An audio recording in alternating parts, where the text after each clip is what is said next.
తీసుకొని వీళ్ళు పాల మీద డబ్బు సంపాదించుకున్నారని చెప్పిండ్రు.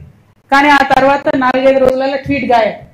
అంటే ఇంత అవినీతి ప్రస్ఫుటంగా కనబడుతున్నా ప్రతి జిల్లాలో, నేను నల్గొండలో చెప్పిన, వరంగల్లో చెప్పిన, ఆదిలాబాద్లో చెప్పిన, ఇప్పుడు మెదక్లో చెప్తున్నా, హరీష్ రావు గారి బినామీలు, వారి కంపెనీలు, వారి దందాలు ఇంతవరకు ముఖ్యమంత్రి గారు కనీసం కదులుతలేరంటే హరీష్ రావు గారికి ముఖ్యమంత్రి గారికి ఉన్న అండర్స్టాండింగ్ ఏంటిది, ఎందుకోసం ఆయనను కాపాడుతున్నాడు, ఈ ముఖ్యమంత్రి గారు చెప్పాల్సినటువంటి అవసరం ఉంది.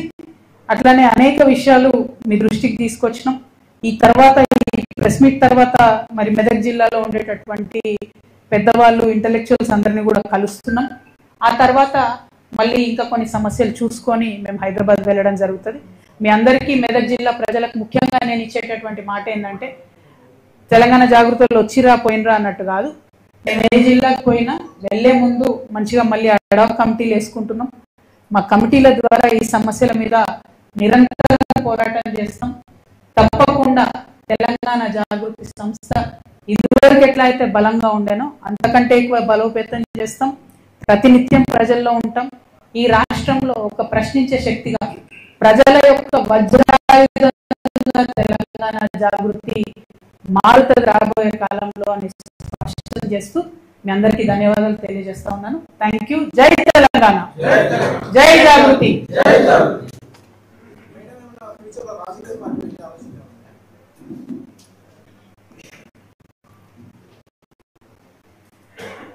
ఇప్పుడు రాజకీయ పార్టీ అనేటటువంటిది పక్కన పెడదాం బ్రదర్. నేనేమంటున్నా అంటే, నేను 20 సంవత్సరాలు ఒక రాజకీయ పార్టీ కోసం పనిచేసిన బీఆర్ఎస్ పార్టీలో.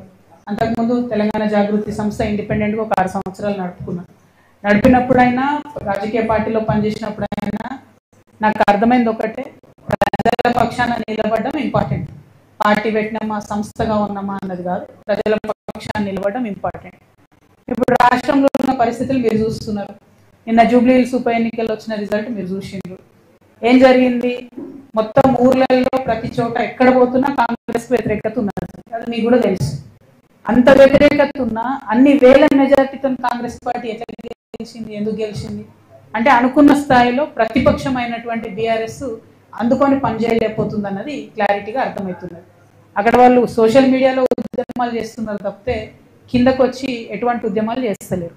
ఇంకొకటి, పేరుకు కృష్ణార్జునులు అని చెప్పుకొని ట్వీట్లు పెట్టుకొని వాళ్ళు ఒకళ్ళు తప్ప ఒకళ్ళు జరుచుకుంటూ తప్పితే, ఒకళ్ళు వీపు ఒకళ్ళు జరుచుకుంటూ తప్పితే పెద్దగా క్షేత్రస్థాయిలో పనిచేయలేదని అర్థమైంది.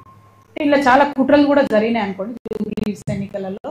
అవి సమయం సందర్భం వస్తే తప్పకుండా అవి కూడా చెప్తాం. కాకపోతే ప్రతిపక్షాలు ప్రజల ఎక్స్పెక్టేషన్ మేరకు పనిచేసినట్టయితే రిజల్ట్ మంచిగా వేరే రకంగా ఉంటుండే జూబ్లీ హిల్స్. సో ఆ ఎక్స్పెక్టేషన్ కి తగ్గట్టుగా వాళ్ళు పనిచేస్తలేరు.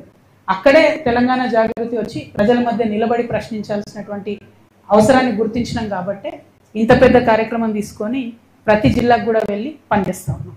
Thank you. జై తెలంగాణ, జై తెలంగాణ, జై జాగృతి.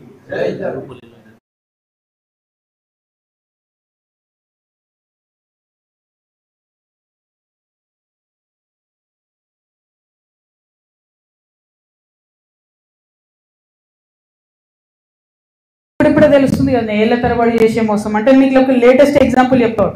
నిన్న జూబ్లీ హిల్స్ ఎన్నికల్లో నేను ఒక మాట చెప్పిన, నాకు జూబ్లీ హిల్స్ ఎన్నికతో సంబంధం లేదు భయ్ అని చెప్పిన. సరే, అయినా సరే ఒక 15 మంది ఇండిపెండెంట్లు వచ్చి నా దగ్గరికి, అక్క ఇట్లా మేము విత్డ్రా చేసుకుంటాము, ఎవరికి సపోర్ట్ చేయమంటారని అడిగారు.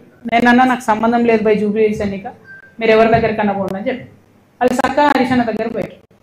తర్వాత వాళ్ళు చెప్పిన ముచ్చండి నేను అడగలేదు. సక్క వాళ్ళు హరీష్ అన్న దగ్గర పోయారు. నేనంటే బీఆర్ఎస్ పార్టీ లేను, నేను ఏ పార్టీకి సపోర్ట్ చేయదలుచుకోలేదు కాబట్టి నేను దూరం ఉన్నా. హరీష్ రావు కూడా అదే ఆన్సర్ చెప్పారట, మీ ఇష్టం పోయి ఎవరికైనా వేసుకోదు అన్నారట. అంతకన్నా ముందేం చేసారు హరీష్ రావు గారు అంటే, బీఆర్ఎస్ మోసం చేసినట్టే కదా.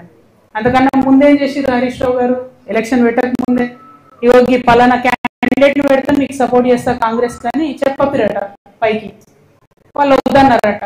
అన్నాక ఈయన సైలెంట్ అయితే అంటే గమ్మత్ ఏముంటుంది హరీష్ రావు గారు అంటే తెలియడానికి టైం పడుతుంది. ఎందుకంటే ఇవాళ వారి అన్ఫార్చునేట్ వారి తండ్రి గారు చనిపోయినారు. అయితే వారు లోపల ఉన్నారు ఇంట్లో. అక్కడి నుంచి కూడా ఎలక్షన్ అవుతున్న సమయంలో టెలికాన్ఫరెన్స్లు అవి పెట్టి మాట్లాడారు. అప్పుడు హరీష్ రావు గారి భజన పరులంతా ఏం బిల్డప్ ఇచ్చిరు, హరీష్ అన్న ఇంత కష్టంలో కూడా పార్టీ కోసం నిలబడి టెలికాన్ఫరెన్స్ పెడుతున్నారు అన్నారు. రిజల్ట్ ఉల్టాయే వరకు ఏం భజన మొదలెట్టింది నిన్నటి నుంచి. హరీష్ అన్న లేకపోయా, హరీష్ అన్న ఉంటే అసలు ఇక ఒక్క సీటు కానీ వేసి ఉంటే హరీష్ అన్న డూబ్లీస్ గెలుస్తుంటే మన లెవెల్లో మళ్ళీ పెడుతున్నారు. అంటే వెంటనే తప్పించుకోవడం, అప్పటి వరకు మోసం చేయడం, ఇది హరీష్ రావు గారి నైజం. సో ఇంటి దొంగని ఈశ్వరుడైన పట్టలేడు అన్నట్టు చాలా టైం పట్టింది. ఏదో నాకు తెలిసింది కాబట్టి నేను గట్టిగా మాట్లాడుతున్నా కాబట్టి నన్ను బయట హరీష్. బట్ అక్కడ ఉన్న వాళ్ళు వారు ఆలోచన చేసుకోవాలి. At the same time Ramanna కూడా ఒక సభ కాగానే ఏదో మేమే సార్ను మోస్తున్నట్టుగా కార్టూన్ లేపించేసుకొని, హరీష్ రావు గారు సార్ను మోసినట్టు ఒకసారి, రామన్న గారు సార్ను మోసినట్టు ఒకసారి ఎవరమేమేమంటారు. సార్ కింద బచ్చగల్లం అందరం బచ్చగల్లం ఉంటే బాగుంటుంది. ఇలా నన్ను బయటకు వారేసిండ్రు కాబట్టి నేను నెత్తి మీద బతుకమ్మ ఎత్తుకున్నట్టు నెత్తి మీద తెలంగాణ సమస్యలు ఎత్తుకుని తిరుగుతున్నాయి ఇలా. కాబట్టి నేను బలంగా మాట్లాడుతున్నాను. బట్ ఒక పార్టీలో ఒక సిస్టంలో ఉన్నప్పుడు నాయకుడు కోరుకున్న చేయాలి.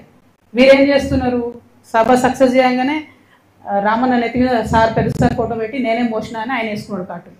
తెల్లారి ఈయనేం చేసిండు, హరీష్ అన్న వి ప్రకాష్ లాంటి వాళ్ళని కొంతమందిని పెట్టుకొని అసలు హరీష్ లేకపోతే కేసీఆరే లేడు, హరీష్ లేకపోతే తెలంగాణ ఉద్యమమే లేదు.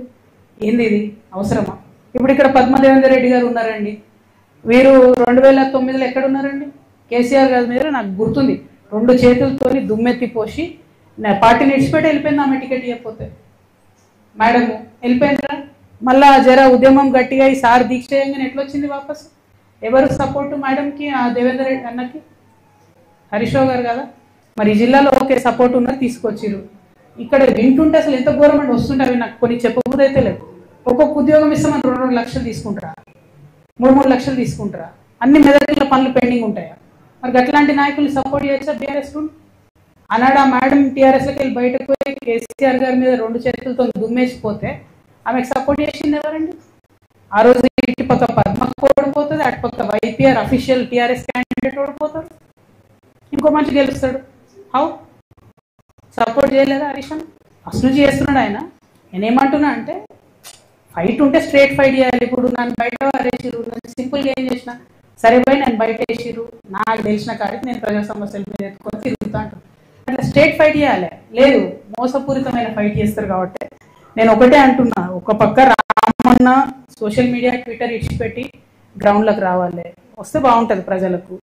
ఇంకొక పక్క హరీష్ అన్న మోసం చేయడం బంద్ చేసి నువ్వు కృష్ణువా నువ్వు అర్జునువా ఏందో డిసైడ్ చేసుకొని ఆ పాత్ర ఏందో స్ట్రేట్ ఫార్వర్డ్ చేయాలి. వీళ్ళు పేరుకు కృష్ణ అర్జునాలు పెట్టుకుంటారు, ఒకరి మీద ఒకరు బాణం వేసుకుంటే పాపం బలేదు ఎవరే? టీఆర్ఎస్ కార్యకర్తలు కదా. ఇప్పుడు నిన్న నిజంగా చెప్తున్నా, నేను వచ్చి మెదక్ జిల్లాలో ఉన్నా అంటే జూబ్లీస్ ఎన్నికల తర్వాత కొన్ని వేల మంది బీఆర్ఎస్ కార్యకర్తలు, కొన్ని వేల మంది నేను చెప్తున్నా, అక్క మీతో ఉంటాం, మీతో వస్తాం, వీళ్ళు నమ్ముకుంటూ ఉండలేదు. నేను కూడా చెప్తున్నా, తమ్ముళ్ళు మీరు వీళ్ళిద్దరు నమ్ముకుంటే వాళ్ళు ఒకరినొకరు బాణాలు వేసుకుంటే సరిపోతుంది. పక్కన మీద వేయరు, పక్క పాట వాళ్ళ మీద వేయరు, మన వాళ్ళనే.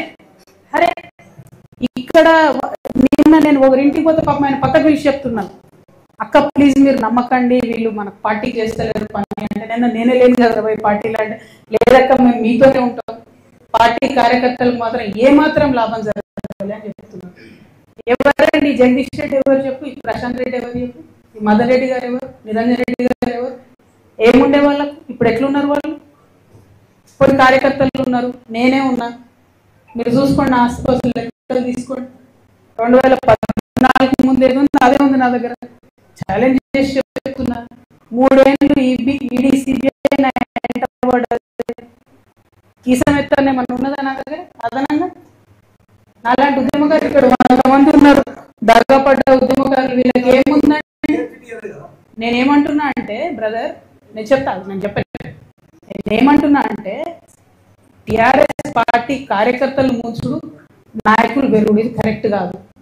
పార్టీ అనేది ప్రజల పక్షాన ఉండాలి. అవకాశం ఉంటే అట్లా పనిచేస్తే బాగుంటుంది. ఏమన్నారు? నేను చీట్ గురించి మాట్లాడతలేనే, నేను ఆస్తుల గురించి చెప్తున్నా. నువ్వు ఇంటలేదు బ్రదర్, నువ్వు ఆస్తుల గురించి చెప్తున్నాను, కేసు గురించి చెప్తున్నాను. కేసు గురించి మాట్లాడడానికి ఉండదు కదా, కేసు గురించి చెప్తాను. నేను బీఆర్ఎస్ పార్టీ కార్యకర్తలు, ఆస్తులు, ఉద్యమకారులు మా గురించి నేను చెప్తున్నాను. यहाँ मेदक में हमारे बहुत सारे माइनॉरिटी भाई हैं, उन सबको भी मैं सलाम करती हूँ और हमारे माइनॉरिटी भाई बहनों से यही गुजारिश करती हूँ कि जो तेलंगाना में जो इज्जत, जो हिस्सा, जो अपना हक हमें मिलना था पॉलिटिकली, जॉब्स वाइज, अभी तक नहीं मिला। एजुकेशन वाइज बड़े साहब केसीआर साहब ने उन कोशिश किया, तालीम के वास्ते उन्होंने टिमरिस एक सेपरेट लगा के बहुत अच्छा उन्होंने सहूलियत किया, लेकिन बहुत और भी इश्यूज है जिनको हमें एड्रेस आज भी करना है। प्रोफेसर जयशंकर साहब हमेशा मुझे समझाते थे कि बेटी मैं उस्मानिया यूनिवर्सिटी में काम करता था, अब नीचे से लेकर ऊपर मैं जब तक मेरे क्लासरूम पहुंचता था तब तक आधी बार मैं सलाम करता था, आधे बार नमस्ते करता था।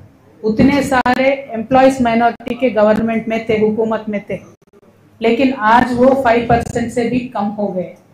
तो उनके हक के वास्ते आपको लड़ना है, ये हमेशा सीख मुझे प्रोफेसर जयशंकर साहब देते थे।